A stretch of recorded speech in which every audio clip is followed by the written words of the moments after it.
must be our goal and our guide. And all that we strive for as a human family, dignity and hope, progress and prosperity, depends on peace. But peace depends on us.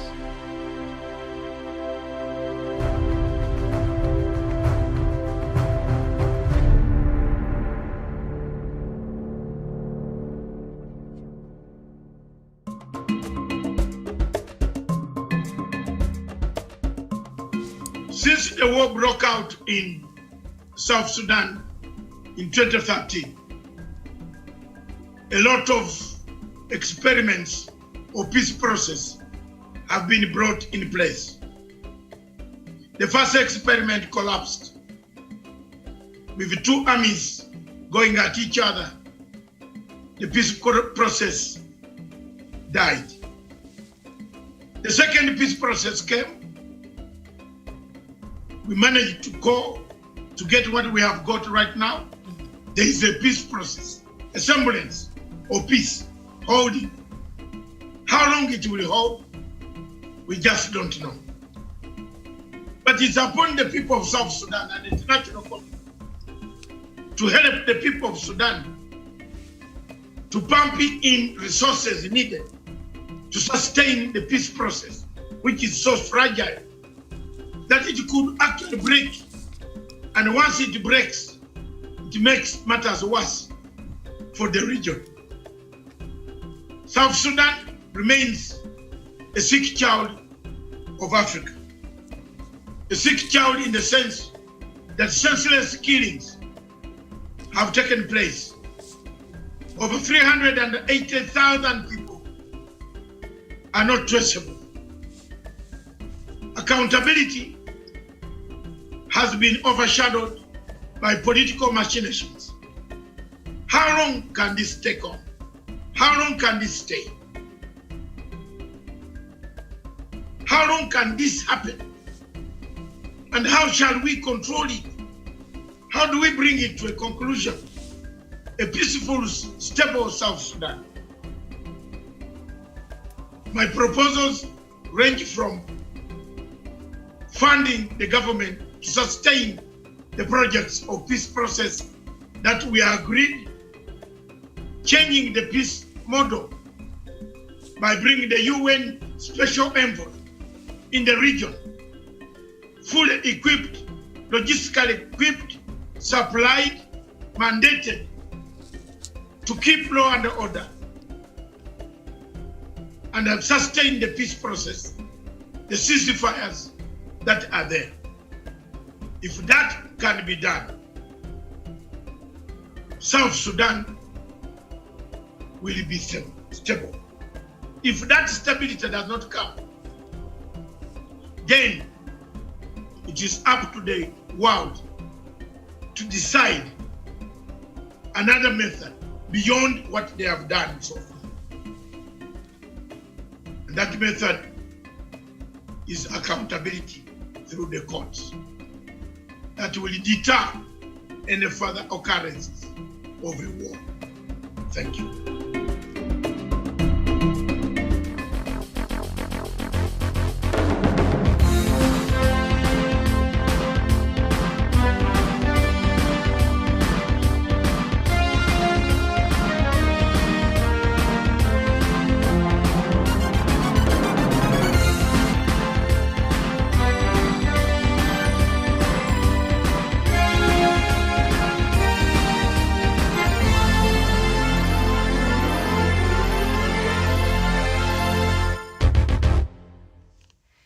Good morning to you, and thank you for finding time to be with us this morning. The show is Good Morning Africa. My name is Miriam Ogoto, and it is a pleasure to have you joining us today. And so, as usual, I'll take us through the headlines this morning, and then I'll bring in my panelists where we shall look at some of the stories that have been featured. So we start with the Daily Nation, and on the front page of the Daily Nation, the main headline, Ruto pulls a fast one on parties. Deputy President has yielded to demand for autonomy by smaller outfits that won't disband to join UDA, but he could have the last laugh. The story is on page 7 of the Daily Nation, and just beside that, Sudan General overthrows the government. General Abdel Fattah al-Burhan announcement in a televised address came after armed forces detained government leaders heading the transition process. The story is on page 23 of the Daily Nation. And lobby accuses intelligence of harassing judges.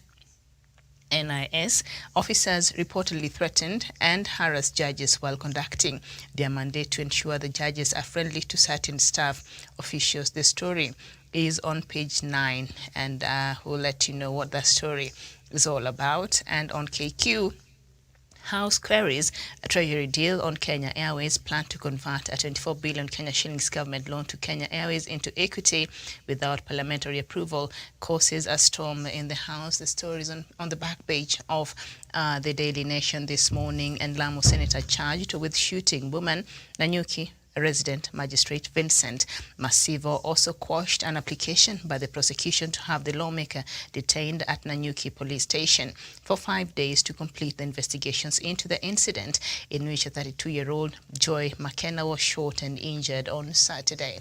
The story is on page 12 of the Daily Nation. And then we turn our attention to the Star newspaper. And the main headline, Uhuru backyard to name 2022 a peak in Limuru 3. It is widely expected foundation would settle on Raila. The story is on page 4 and 5 of the Star newspaper. And then widow of Miraa trader wants payout for his killing by ex-cop. Page 3, Joy was shot by thugs, his witness in court. The story is on page 9. Now, it has emerged that the murder suspect Joey Rungu sustained a gunshot wound to his left shoulder after being assaulted by thugs. Earlier accounts indicated he shot himself September 21, 2018 in protest at being evicted from a co-accused Jackie Maribe's house. The story, as I said, is on page 9, and the main story there, multi-agency team starts to craft a 2022 poll roadmap. So we will look at that and see what are these plans that they're talking about. And we go to the Standard newspaper. And the main headline, MPs roll back a ferry tongues. Nothing is beyond them when defending their political masters, though in the process they rub many the wrong way, but carefully not to upset any future allies. Many MPs have taken a back seat, and I think they've given some faces there who have been known to be very fiery, and that will be Kandara Member of Parliament Alice Wahome, Kipchumba Murkomen, that is the Elgeyo Marakwet Senator, Samson Cherargei, Nandi Senator, Caleb Kositanyi, MP for Soy, Millie Odhiambo, Bita MP, and John Mbadi, that is Suba South Member of Parliament. I don't know how Babu Owino is not on that list among others, but hey, that is what the Standard newspaper has on its front page. DP reaching for ex-NASA leaders Uhuru for 2022. Faced with intensified push by rivals' threat of a super alliance and state machinery, Ruto's team is considering several other options in March to State House. The story is on page 6. Raila to deal with first with graft and then poverty, and shock on IEBC over low voter turnout. The story is on page 4. Muumbo dogged by court cases even in death. The story is on page 14 and 15. It is a special report on the Standard newspaper. Sudan chaos as army takes over.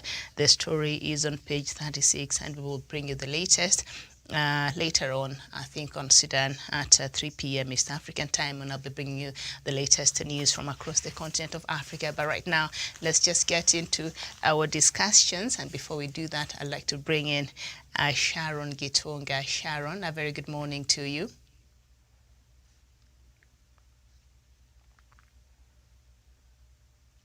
Sharon, good morning.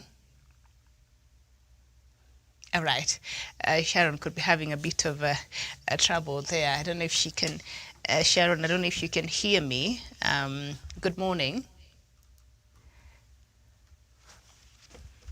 We can't get you.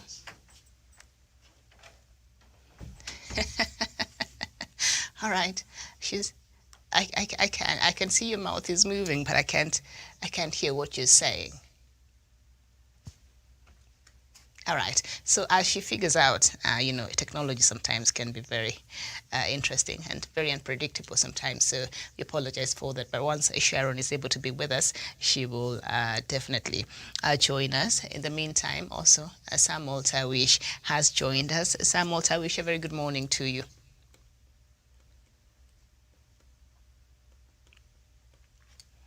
Okay, I can't hear you. So probably it's a problem on our part. I'm not sure. I also can't hear what you're saying. So, all right, we'll have that sorted, and then I'll have you guys come back in. Okay, all right. So let me just, hopefully you can hear what I'm saying. And so we'll go to page 4 of the Standard newspaper. And let me just see what has shocked the IEBC and why it's even shocked, and what this could mean in next year's general election. All right, so you can hear me now. Samuel Tawish, good morning.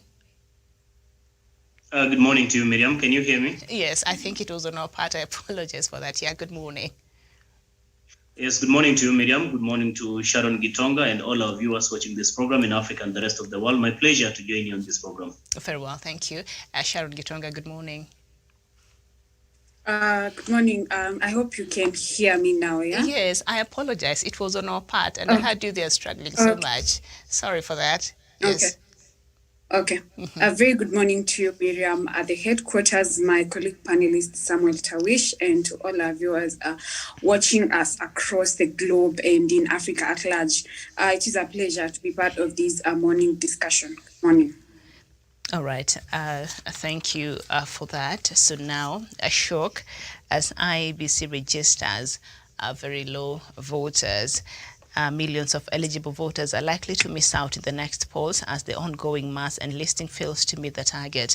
Only 800,462 new voters have been enlisted in the last 3 weeks, amplifying the persistent apathy in the ongoing voter registration. The low numbers threaten to deny the Electoral Commission its target of 6 million new voters by a big margin. Initially, the Commission had planned to conduct mass voter registration in 2 phases before the polls, but has since ruled out the second phase due to budgetary constraints. So 3 weeks later, Samuel Tawish, IEBC has been able to only register about 800,462 new voters out of the 6 million targeted new voters. What is going on?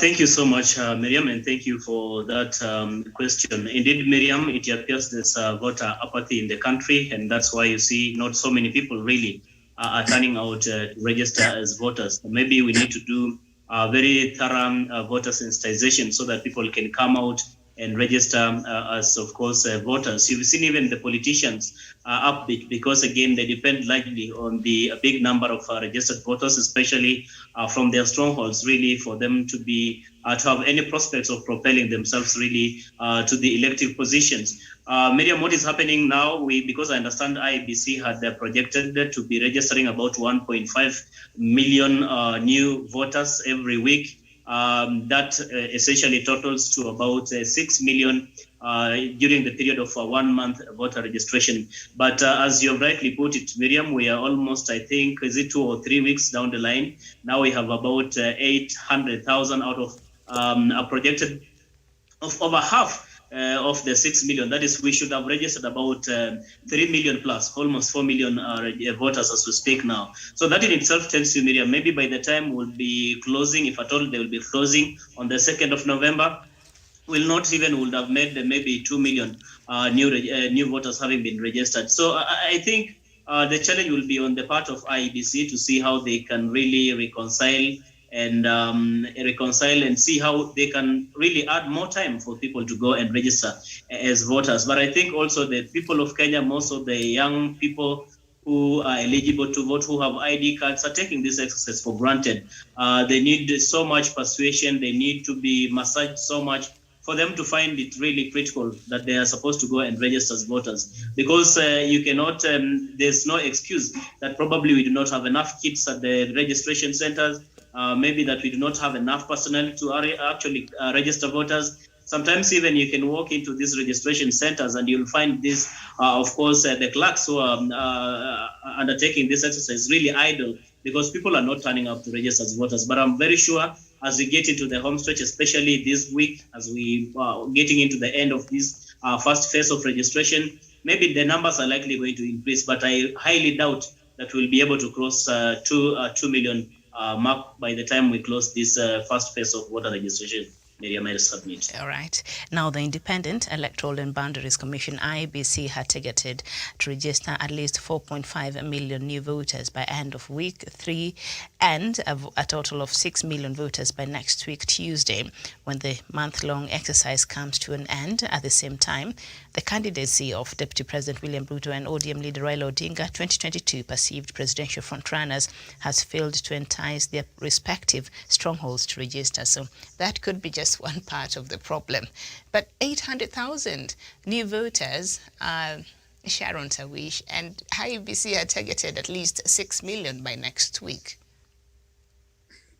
Thank you very much, Miriam, and of course, Tawish, for your sentiments. And of course, it's quite unfortunate, given that we're actually 7 days left. And now I don't think it's even about the question of the last minute rush, because I mean, we would have seen an effort even from Kenyans. But what is coming out clearly is that, this is actually not a priority for Kenyans, because I believe if this was quite something that they actually, it's a priority and they are taking it serious, then they would have actually gone out. So I think right now it's not even about the question of a last minute rush, but rather all, fingers pointing at IEBC for having set up us, into failure by, failing to plan early enough for things that we've actually been trying to look at before. When you talk about sensitization of people and education, of masses, to actually give them to harness them on the importance of voting. You see, these as actually hit the rocks, so less that has been done. When you talk about advertisements, I've not been seeing vigorous advertisements rolling out in media stations and even on social media platforms where most of these youths are. So I think it's clear that this is not a priority to Kenyans, and that's why they're actually very reluctant to casting up, their votes. And I also think there's also a question of laxity, and to some extent I feel like Kenyans are a bit fatigued where you see when we keep on seeing the same leaders who have actually been accused of to an extent of siphoning public funds but are still on the ballot box. So there's also the question of laxity, and I think to some extent also youths and even Kenyans at large are also fatigued, because when I look at like counties like in Turkana, whereby people are said to be eating wild fruits, yet there's a governor that is in place. So people kind of feel, fatigued with the incoming leaders, and rather leaders that have been there and yet nothing much has been done. Thank you. Okay. So now, Miriam, if I may add on what Sharon has just said, indeed, this kind of voter apathy really depicts a kind of a hopeless people that we have today in the country. Because Miriam, people feel like politicians more often come to them last minute when they have exhausted their term in office. They come again with the lofty of promises that they are going to do ABCD for them. But once they get elected, they do not come back and fulfill those pledges and promises. The people of Kenya have noticed that politicians are no longer a solution to the problems they are facing. I mean, people are going through very hard economic times, and the politicians are not doing even as much at the policy level, because that is why essentially people even go and elect people who represent them, because they go and make laws that will otherwise be favorable and make life less burdensome to the ordinary mwananchi. But when they look into the political leaders, those they elect to go there, they are not offering solutions. They are not actually agitating for that which will help make life easier for the ordinary people. So they find it not really necessary for them to go and cast their ballot. In fact, Miriam, I'm even worried that even as for those who are registered as voters already, we may not necessarily have all these registered voters go and cast their ballot. You go out there and speak to people, they are saying, you hear what the other politicians speak, you hear what those who matter say that the people who really matter in this country is not those who cast their ballot, but those who count them. So that by the end of the day, even your vote itself doesn't really count. So when people get stereotyped to that level, when people get accustomed to thinking that psychologically they have already been rigged, that my vote does not even count by the end of the day. So why should I even go and register as a voter? And even for those who are registered as voters, even if they have cast their votes previously, they feel like maybe this time around I don't even need to go and cast my vote, because it is like more often our elections are like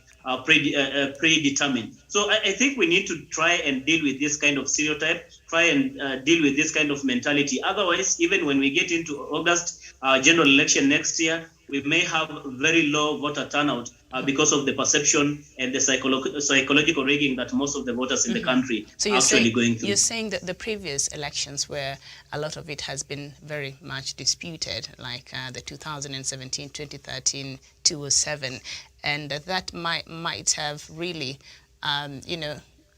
played a part in how people perceive the power of their vote. They're saying, why should I vote?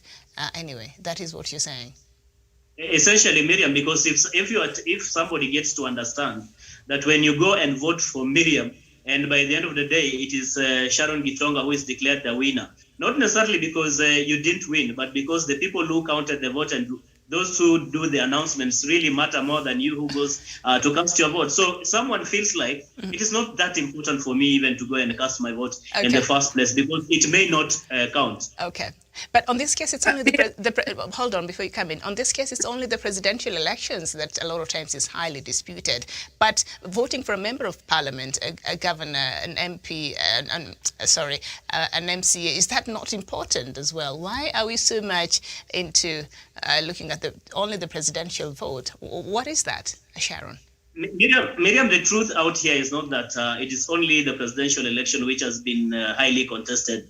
In fact, if you went to the court's registry today, you'll get to understand that we have so many cases of election petitions that, of course, the courts have had really to look into and determine. In fact, when you get, for example, the gubernatorial seats, we had over 23 election petitions out of the 47 county governments that people went and petitioned the outcome of that particular election. I cannot even remember how many people went and contested the election of members of parliament. So in itself, Miriam, I think much of the attention has been drawn to the presidential election and petition more than other elective positions. But that is not to say that there are no other malpractices or irregularities or a feeling that maybe all is not done in the right way when it comes to other elective positions. Okay, thank you so much. Thank you for that, Samuel Tawish. Yes, Sharon Gitonga, you had something you wanted to add to that. Yeah, actually, to add on what Tawish has talked about, there's also the aspect of confidence with the IEBC. If I take you back to what has just happened recently, is with the election of the MCA of Kiaguad, whereby I believe the by-election was missed, by far and large by the IEBC one, because they had actually approved the nomination. Then they, later on they now decided to reject it, and then now you see this case has actually been challenged by the High Court. So, and you see when all things start happening when it's actually on by-elections actually really speaks volume, not just actually towards the end of the election. So there's also that question of the confidence with IEBC. And when it comes to transparency, there's also so much that needs to be done. Okay. I think they both fall squarely on their foot. All right, thank you so much, Igwe, Jacob, Bismarck, Bura, James, and the rest of you. Who is this? Tony Caruso. Thank you so much for watching, and a very good morning to you. I don't know where you're watching us from this morning. But there's also another aspect that could be also a problem as to why we've seen a very low turnout. Please correct me if I'm wrong. When you watch, like in the previous years, IEBC would embark on a very vigorous campaign in the local radio stations and just local media period. I have not seen an advertisement or an awareness or any form of an awareness being, aired, or I don't listen to radio so much, but I've not seen that in our media. So that must have been the reason as to why, could be one of the reasons as to why, there's a low voter turnout. IEBC did not create enough awareness, Tawish. That is for a fact, Miriam, because as we speak today, IBC itself really appears demotivated in as far as preparing ahead of 2022 general election. And that's why you see they are not rolling out a very rigorous, of course, a campaign initiatives to try and mobilize people to go and register as numbers. I think in the past, they have actually left this at the hands of politicians to be able to rally their supporters really to come out and register as voters. And I understand in the IEBC budgetary, there's that allocation for voter sensitization, voter education. But this time around, I think to some extent, politicians also appear to have taken really a backseat. And just the other day is when I've seen, of course, former Prime Minister Raila Odinga trying to appeal to his bastions to come out and register en masse, and also Deputy President William Ruto doing the same. I think it's more like they have just woken up from slumber and realized that really people are not turning out, people are not inspired as much really to go and register as voters. But I think this is a very big indictment on the part of IEBC. If at all they are trying to send a message to government or to Parliament or to the Ministry of Finance, maybe because of the insufficient finances, and that's why they cannot be able to carry out these very critical activities. Because, Miriam, election or even casting the ballot is not like a one-day event. This is a process that has to be done simultaneously. You have to come out and do a voter sensitization,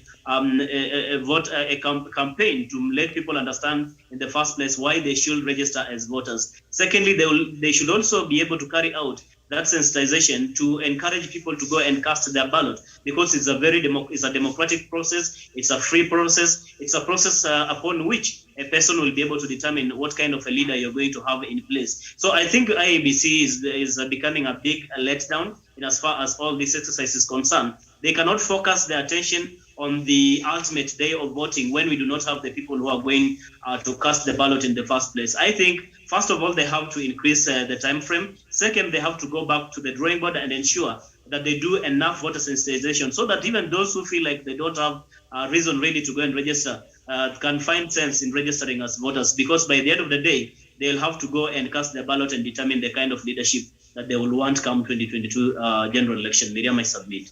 All right, thank you. Sharon, before we move on to another issue, IEBC has not really taken to sensitizing the public on the need for registration as voters.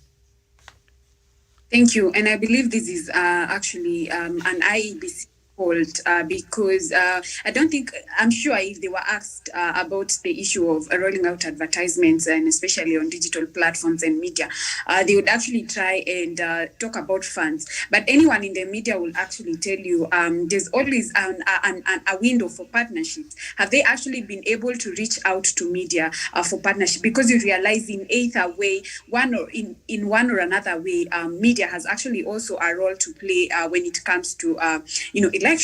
So I think IEBC is to fault because of not actually, I'm sure they're just reluctant as well.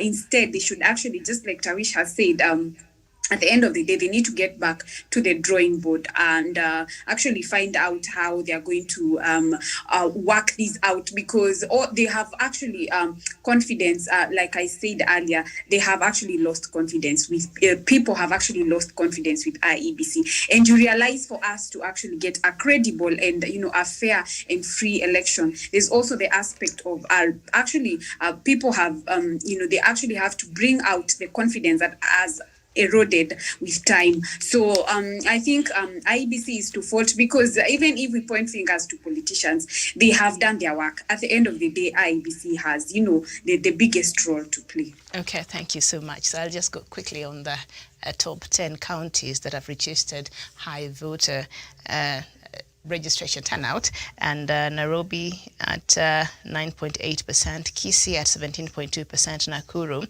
at 9.7%, Kakamega at 12.1%, Bungoma 15.7%, Kilifi at 15.6%, Kiambu 7.2%, Meru 10.6%, Kisumu 13.4%, and Turkana at 37.5%. So Turkana actually has registered the highest number of voter turnout, because the targeted new voters was at 62,500. The new voters that have been able to register so far is 23,418, compared to Nairobi, where the target was at 732,568. And the new voters that have registered in Nairobi County is at 71,557. Compare that with the targeted number of 732, like it's beyond. So that is what we have there.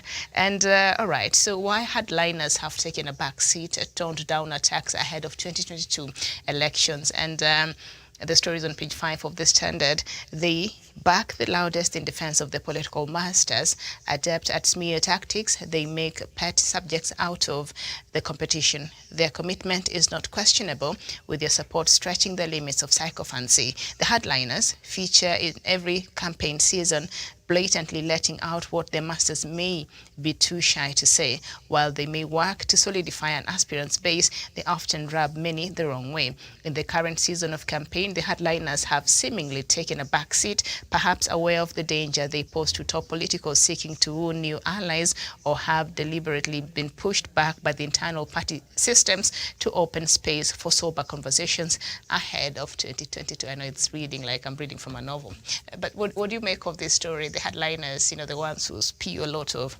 hate and insults, and like according to the story on the Standard, and if you can tell me if that is what you've been seeing on the recently, even in the media, they're not that harsh anymore. Apparently, they've toned down. Is that what you've been seeing at Tawish?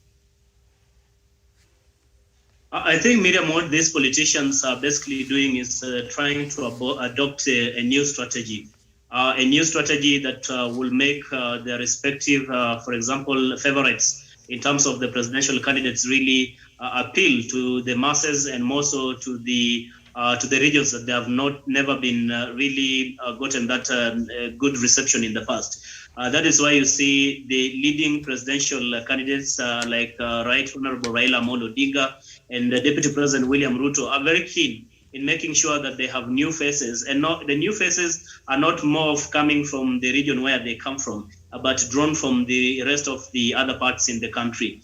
They are trying to draw or paint an image of politicians or a political party that is solidifying the rest of the country, that is bringing on board new faces and new fresh blood, and also people not necessarily drawn from their ethnic community. And that's why you see most of them really, as we speak today, are taking a back seat. If you can give an example of Millie Odhiambo, who comes from Homa Bay County, you can speak of Suba MP John Mbadi, you can speak of these other leaders who have been coalescing around Raila Amolo Odinga for far too long. This time around, they have allowed other new faces to come into place, because again, in itself really tells you that they are ready to embrace and carry along other people from different communities and from different parts of the country, in as far as running their support in the quest for presidency. And today, if you saw Raila Odinga and the people around him, the likes of Peter Kenneth, the unfamiliar faces, Mahina Kamanda and Kanini Kega of Kieni, and such kind of faces really coming on board.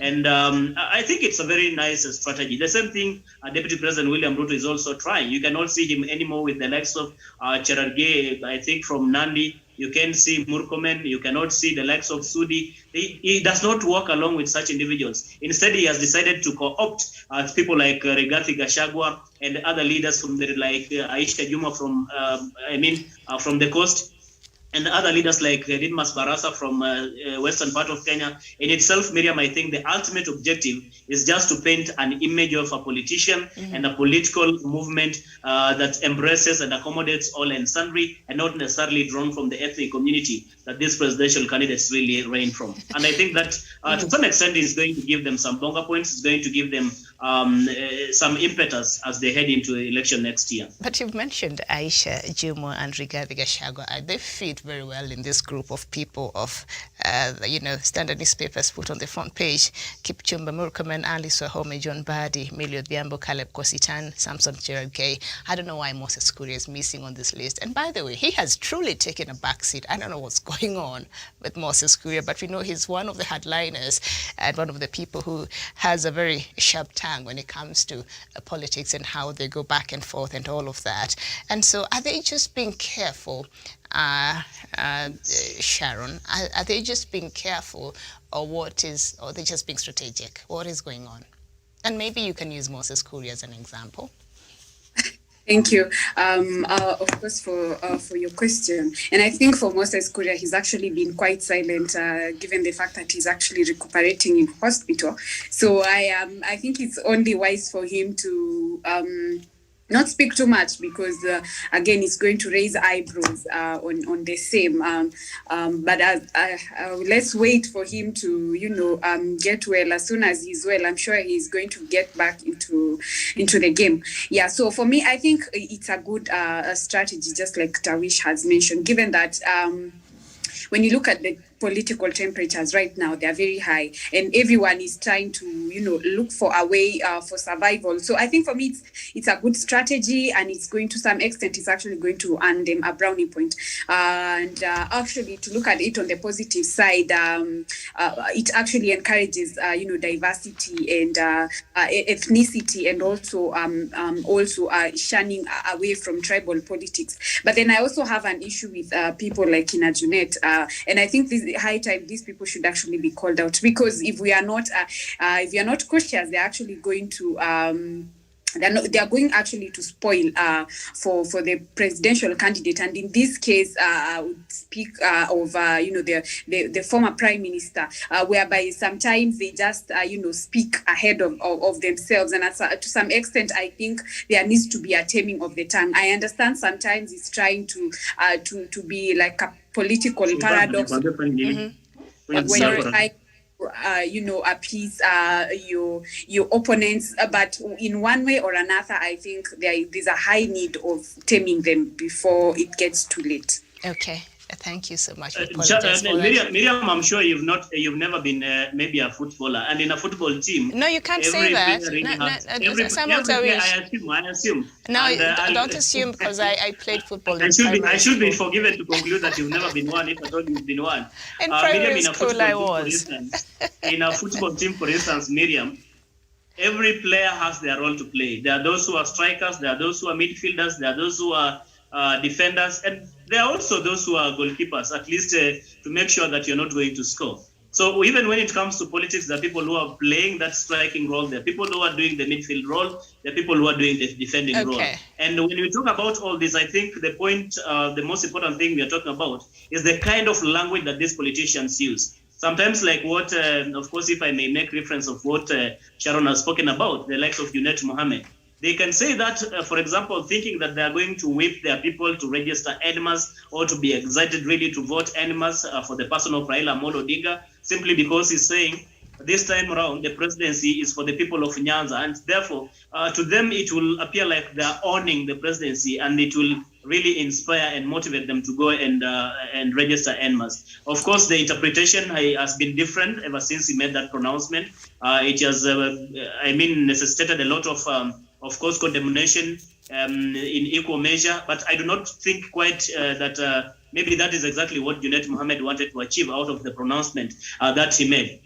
But it's very good, I think, our campaigns and politics are getting to a healthy level where you do not have these hardliners really being the face of the campaigns, because in itself also, it sometimes discourages even the potential voters or those people who want to come to your camp really to find a reason to come to your camp because of certain characters that you carry along with yourself. That's why you see some of these politicians are really shedding off such kind of characters so that they can be able to concentrate in their constituencies and maybe rally voters from home. But when it comes to the face value of it, yes, I think they are bringing in new faces. Okay, thank you so much, Tawish. And I'm not that delicate. I played. And for you, just so you know, I was number 7. I was a striker. Okay.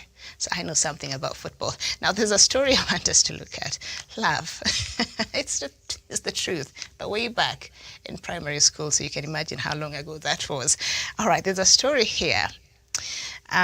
Page 6 of the Star newspaper, before we get to the multi-agency team preparing a roadmap for the 2022 elections. But let's just look at this story. I want to get your thoughts very quickly. Ruto to give 1 million Kenya shillings to Mtito and Day sex workers. Deputy President William Ruto has promised to deposit 1 million Kenya shillings into a circle run by sex workers in Mtito and Day. The sex workers had appealed to the DP to speed up the Hustlers Empowerment Fund that will enable them to switch careers and pursue more respectable ventures. In response, Ruto asked the sex workers to organize themselves into a circle through which he will give 1 million Kenya shillings to help them realize their dream of getting into a legit business. That's a good thing. Sharon?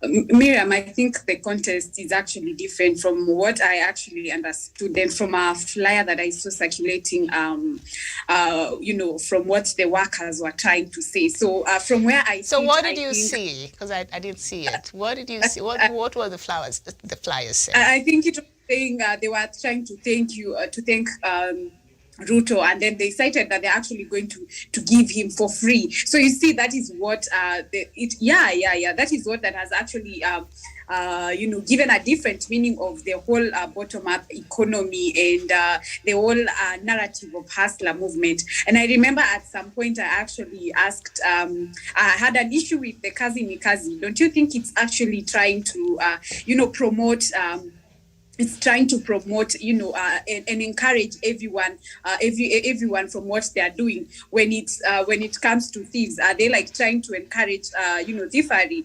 So for me, from what I understood, I think it has actually brought quite a very different, a different context. And I believe, for me, I believe this is not what you people have done, but this is actually a different perspective. All right, I did not know that, Sharon Gitonga. I was just happy that DP Ruto is out here trying to change lives. But now you're giving meaning from the flyer that you saw to Exactly. bottoms up economy. I don't know, Tawish, I thought this is a good gesture on the DP's part, but I did not see that flyer that Sharon is talking about. So that's a good thing, that he's going to empower these ladies. Well, Miriam, I've also had the benefit of course, looking into the flyer that is actually moving around in the social media, where the commercial sex workers allegedly are saying that they really thank Deputy President William Ruto for helping them in their hustle, and they'll be willing to actually offer their service to Deputy President William Ruto at no charge. I think it is something that is actually flying around in major social platforms. But be that as it may, Miriam, I think the most important thing that Deputy President William Ruto should then be focusing on, what is the sustainability of this program that is trying to do, more so on the commercial sex workers and prostitution in the country. Because if he was giving these monies to, say, a circle in Mtito and Day, or Mali, or whichever place in the country, the question is, if you go back to that place after a week, a month, or a year, are you not going to get the commercial sex workers still going about their business? That's a question that we should be asking ourselves. If you're going still to have these people going about their business, even in as much as they get this money from Deputy President William Ruto, it will then be concluded that this was more of a populist kind of pronouncement and initiative, not geared towards really bringing a solution to the problem that these prostitutes or commercial sex workers are actually having. Because if you are giving a permanent solution, then we should be able to see these prostitutes and commercial sex workers really moving out of our streets. If they're going to still remain there, then I think this was more just of populists and trying to win the hearts of those, of course, those who are working in that particular sector. But as to whether that flyer is actually moving around, Miriam, indeed, it's very true. It's only that I can't trace it, but once I'll be able to trace it, then I will be able to share it with you so that you can speak from a point of authority. Okay. Thank you, Miriam. For now, I don't have that. And you made me go to social media, so I was just trying to look at, I went to Twitter, and Kenyans have so much to say about that. But you know what? We're not judging anybody. And so that is that. We'll just leave that there. All right. Thank you so much. Now, just beside that story, multi-agency team preparing roadmap for 2022 election. A multi-agency team is crafting a roadmap for the 2022 general election. The team, chaired by Chief Justice Martha Koome, brings together Ministries of Interior, ICT, National Treasury, the Independent Electoral and Boundaries Commission, and the Office of the Attorney General, the Office of the Registrar of Political Parties, and the National Cohesion and Integration Commission. Speaking to the media after chairing the first meeting at the Kenya School of Government in Nairobi, Koome said all agencies involved in running elections have committed to giving Kenyans free, fair, and credible polls. We depend on each other to deliver on our respective mandates. I want to assure Kenyans we will carry out our mandate, she pledged. Koome announced that a technical committee had been formed to work on issues raised at the meeting. The committee will report back to us in 10 days, highlighting the work plan. And of course, issues to be addressed in the report will include security, nomination and election disputes. And I think I had Koome assured that the judiciary will dispense with ongoing election-related cases in 90 days as part of 2022 preparations. She announced that the judiciary is set to train at least 120 judges to handle any surge in the number of election disputes lodged in court during the 2022 general election. So we see the country is really preparing, even as we continue to register very low. We continue seeing very low voters registration turnout there, but the institutions that are mandated with this all hands on deck, and so we are ready now. There's no turning back. We must have these elections next year, Tawish. Well, Miriam, if I got you right, I think you're talking about that, of course. Do I have to call it a task force that was actually meeting yesterday? One that brought together the Ministry of Interior, the Judiciary, ICT, and of course, Judiciary, yes. the election body. So I think, Miriam, it's a very good move coming from those stakeholders, really to be able to give an assurance to Kenyans that even in the face of heightened political temperatures in the country, that at least security is going to be guaranteed, regardless of which position of political position you're going to align yourself with. I think it's very, very critical that the Ministry of Interior is coming out, and you can even see that the action they have taken as regards to the kind of incident that happened in Busia just the other day when Deputy President William Ruto was visiting that particular region. And as we head into general election, Miriam, I want to be persuaded that this is going to be the kind of approach that this task force is going to have in making sure that we do not allow these things to really exacerbate or get to a worse level before we can be able to intervene. This is very, very, very commendable. You remember what happened in 2007 when you allow a few pockets of violence and such kind of intolerance to be taking place. I mean, the people who are perpetuating this kind of acts find it as a normal business, find it as though it's not something that is punishable for them to do this, while not really underscoring the fact that they are also threatening the safety and lives of other Kenyans when they are actually exercising their democratic right to campaign or even to support any of the candidates they so wish. So I think this is very, very critical. And IEBC being brought in place also is for them to make an assurance that they are going to do the right thing when it comes to this election. That the outcome of this election must really reflect the will and the wishes of Kenyans. That this election is going to be free, fair, and credible, because it is only then that people in Kenya will be even comfortable enough, and they will not be provoked really to go to the streets or even to cause any violence. And on the part of the judiciary also, they play a very critical role. Of course, as we speak, the people who are arrested, they were taken to court, and I think this is on the part of the judiciary, that how are they going to cooperate as stakeholders in this particular endeavor to achieve the ultimate objective of a free, fair, and a peaceful election. That is very, very important as we head into 2022 general election. Miriam, okay. I submit. Thank you so much. And there's one office that is represented there that I think this is the time it needs to do more, and that is the National Cohesion and Integration Commission. It's been sleeping a lot. Sharon Gitonga, we are readying ourselves for the next election. So Kenyans better turn up and register now.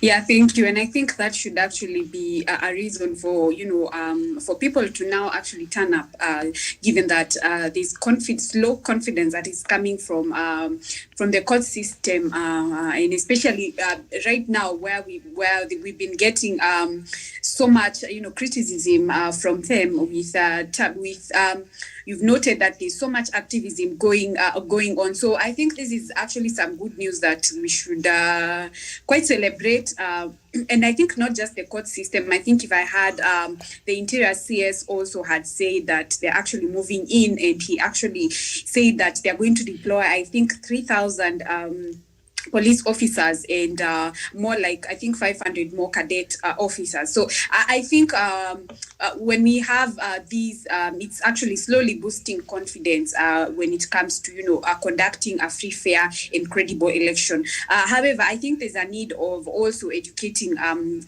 giving, parameters to the youth that are often, found in spreading and also being in the you find them actually stirring up post-election violence. There's also that need of them to be educated on the consequences that are going to, fall squarely on them. And I'm happy that, the Interior CS actually, with the court, arraigned the people that were, behind the protest in Busia. So I think slowly there's quite some confidence, but at the end of the day, I think the ball, falls squarely at the foot of IEBC. They have quite some work to do. They should not just, now get, comfortable, given that most of these people and most of these bodies have actually come up to ensure that they provide security. There's also their part to play as IEBC. Thank you. All right, thank you so much. And of course, Kome assured that the judiciary will dispense with ongoing election-related cases. Right now, there are others that are actively in court, and they will be done in the next 90 days. As part of the 2022 preparations, she announced that the judiciary is set to train at least 120 judges to handle any surge in the number of election disputes lodged in court during the 2022 general election. Some 480 magistrates and 400 judicial officers are also part of the plan initiated by the Judiciary Committee on Elections and the Kenya Judiciary Academy. Kome said the JCE has put in place a work plan to ensure courts resolve election disputes in an efficient, expeditious and just manner. The committee is chaired by Supreme Court Judge Mohamed Ibrahim. The training will touch on electoral laws and will commence on March 1st and end on July 2020 and July 22nd, not 2020, 22nd. And we know, the judiciary, our courts are usually the last resort when it comes to a lot of these disputed cases. So it is a good thing that the judiciary recognizes, its part, even as far as elections are concerned in this country. Tawish. Yes, Miriam, it is something that is very critical, and I'm happy that the CJ Martha Kome is moving in swiftly to make sure that this concern is quite addressed. I remember the Matiba case in the old constitution when we had the old judiciary, when of course it took so many years really for it to be dispensed. The presidential election petition against the now late President Daniel Arap Moi. I think these are not some of the issues we need to continue really facing with a new judiciary. Because in the past, the problem that Kenyans have also been facing when it comes to maybe violence, like if you are to look into what happened in 2007, 2008, it was largely attributed to the lack of effectiveness and confidence and trust on the part of the judiciary, really to be able to adjudicate on matters of election petitions on time and in a manner that will satisfy both parties. So Miriam, even as we get into 2022 general election, it is even unfortunate in itself that almost over 4 years after the previous general election, there are still some election petitions really still going going on in our court. So assuming, for example, I contested for a gubernatorial seat or a member of parliament seat, and the court then decides to allow my petition, or I succeed in the petition that I filed in the courts at this particular time, does it mean then you're going to be an MP for just about 7 months or so. So, Miriam, I think we need to have time frames within which the courts are able to determine these cases because they're matters of public interest. They have to actually have a very elaborate time frame that in a record 4 months from the time a petition has been lodged in the court, then a determination must have been made. Look at what is happening in Nairobi, for example, today, the fiasco we are having. Look at what happened in Kirinyaga between Anne Waiguru, the current governor, and Martha Karua. They have had a very long and tedious court processes and so many other cases of such nature, Miriam. So I think it is important that the judiciary finds that it plays a very critical role in making sure that they bring this to an end and in a way that will really satisfy all parties that come to this court, I beg your pardon, to seek justice and an understanding of these particular cases. So it's a step in the right direction that the CJ is actually making. I submit, Miriam. Okay, thank you so much. Now there's a story on page 4 of the Star newspaper. Tycoons from President Uhuru Kenyatta's Mount Kenya backyard are planning a jamboree to announce their preferred 2022 presidential candidate from mid-next month. The group of powerful businessmen known as the Mount Kenya Foundation is revered within political circles for its bottomless war chest to finance presidential campaigns. The Star has established these wealthy individuals from Mount Kenya could hold a convention known as Limuru 3 next month. The MKF convention will include MPs, governors, senators, aspirants, religious leaders, businessmen and professionals from the Kikuyu, Meru, Embu communities. The session is part of a larger plan by Uhuru's allies to plot his succession and unite his troops. And according to this story, that is when they will settle on their preferred candidate. So, you know, who do you think they're going to pick? They met with Raila the first time, and then they met with the rest of the OKA leaders. I think did they express they did not have intentions of meeting DP Ruto, or it's DP Ruto who said he has no time for these tycoons? I'm not sure, but Sharon Gitonge. Yeah, actually, the DP disinvited himself. Yeah. So when how do you disinvite yourself when you've not been invited? You only disinvite if you've been. He was never invited. Exactly. So it was. I think it was also wise for him to not at the first place I had actually rooted for them to meet everybody, but lo and behold, I think in some forum he actually disinvited himself. I can't really recall in what forum, but when you notice the meeting between Mount Kenya Foundation and the OKA team, it was actually lower or at a lower decibel. So, and when you actually heard what the team was actually talking about, I think they didn't really boost confidence, and to some extent they were actually speaking about themselves. One would say he's the youngest, another one would say he actually took part to, they didn't really sell the agenda, but rather they were actually, to some extent, they were actually trying to speak, they were actually had a personal interest. But, from the look of things, they're actually going to support the former Prime Minister. And this will actually go a long way. Not to say that there's going to be a compromised candidate, but definitely from the look of things that the former Prime Minister has actually commanded quite some influence. So this will actually go a long way for them, I'm sure. And I think one of the reasons, especially in Mount Kenya, that I actually forgot to highlight, there's actually a voter apathy comparing to other counties. A while back, the president had actually told them to wait for his signal. I think that could actually be one of the reasons that they are sitting back to wait for the president's signal so that he can tell them on what direction for them to move. So it's very clear from the look of things they are definitely going to support the former Prime Minister. Thank you. Okay, thank you. Tawish, Limuru 3 is about to happen now. Miriam, I've never been an Olaibon. Olaibon in Masai is like Mugo wa Kibiru in Kikuyu, a person who predicts the future. But Miriam, when it comes to matters politics, sometimes I attempt to be one.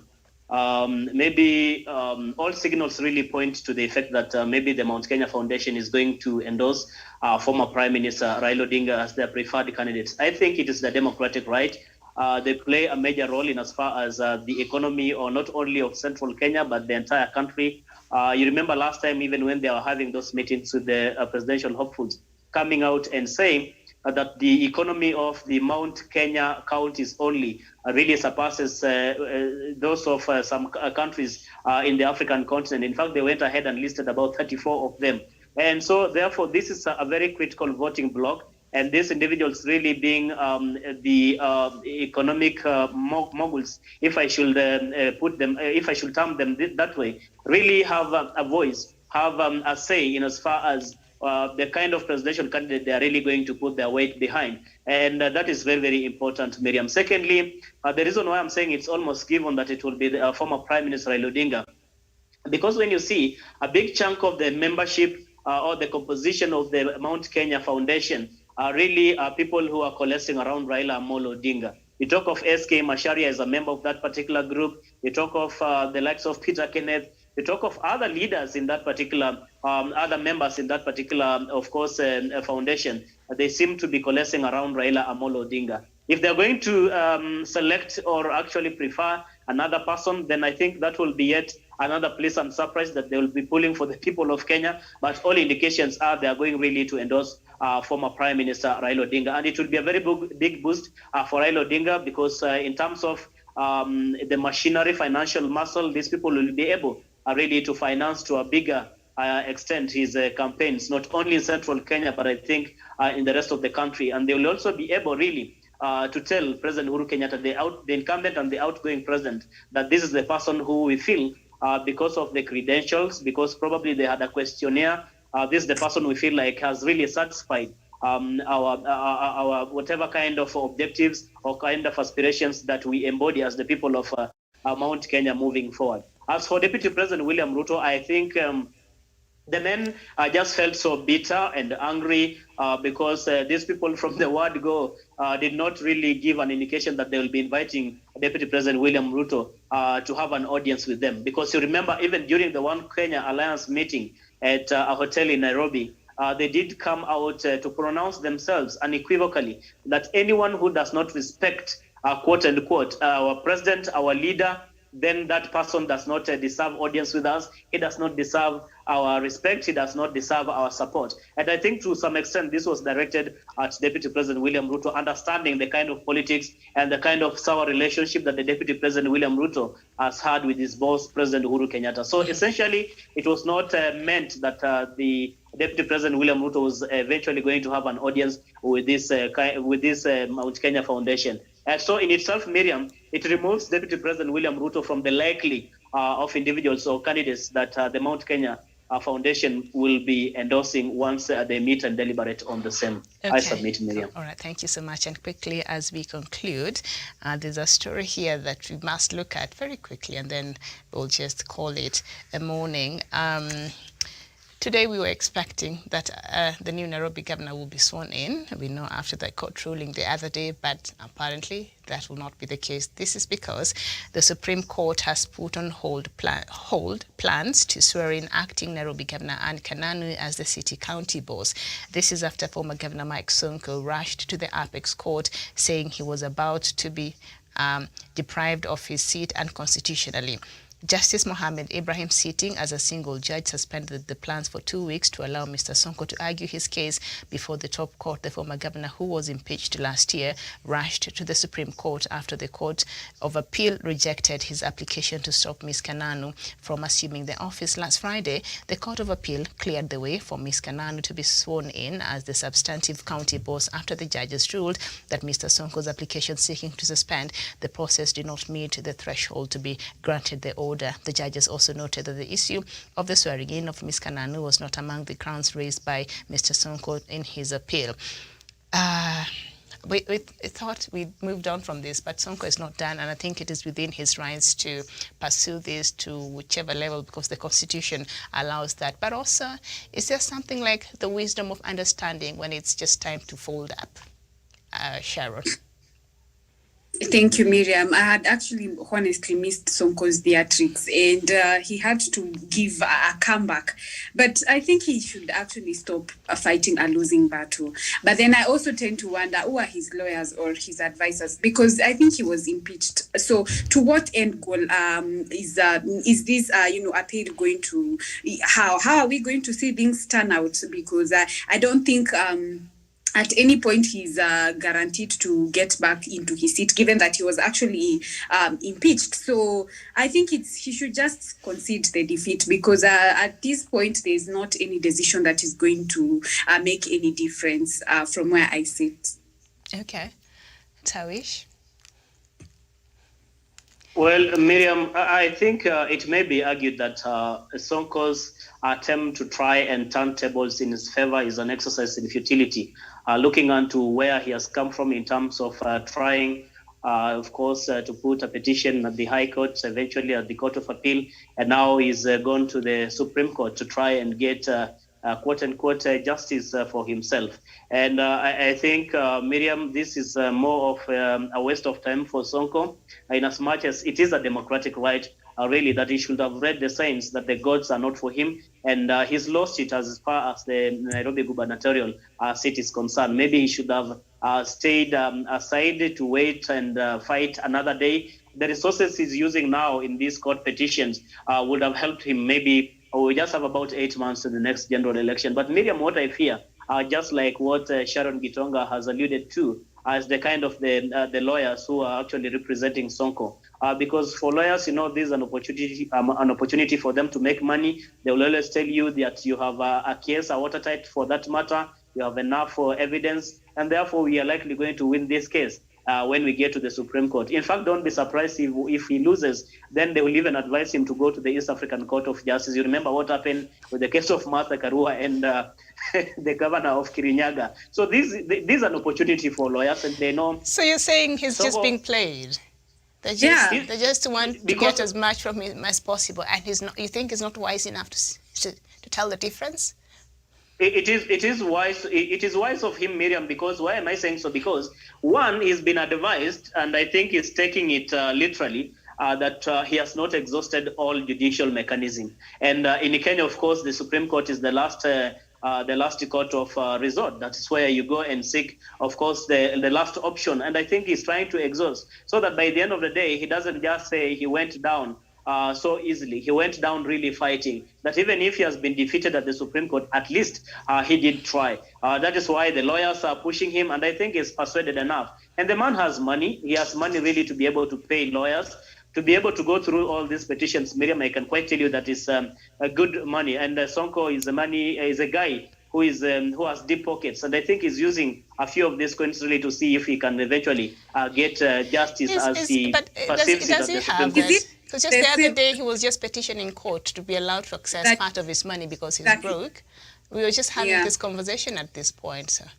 I think, like I told you, Sonko was just trying to play into the public gallery. Okay. He's a man who likes sympathies and such kind of things. Did you just see what he was doing the other night? I think what was he doing yesterday or when?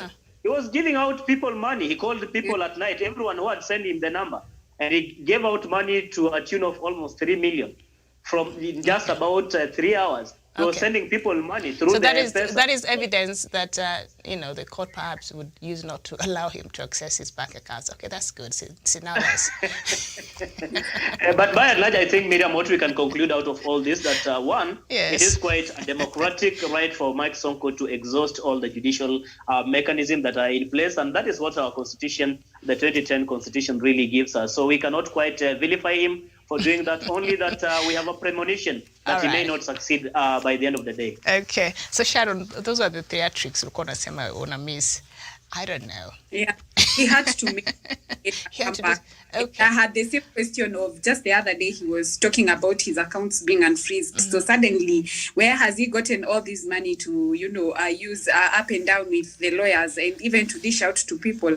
So I think Sonko should just spare us all these theatrics and wait for another time. He lives to fight another day. Okay. And it's interesting, I'm just seeing a meme here, very interesting, saying that I haven't lost my mind. Half of it just wandered off and the other half went looking for it. It's quite something there. And what's trending in Kenya this morning is hashtag prostitution. I do not understand why. Samuel Tawish, thank you so much. Sharon Gitonga, thank you so much. We'll see you back here at 11, and we will continue with the conversation on the IEBC and perhaps why the voter registration exercise has not turned out as it was anticipated. This has been Good Morning Africa. My name is Miriam Ugotu. Thank you so much for watching. Good morning.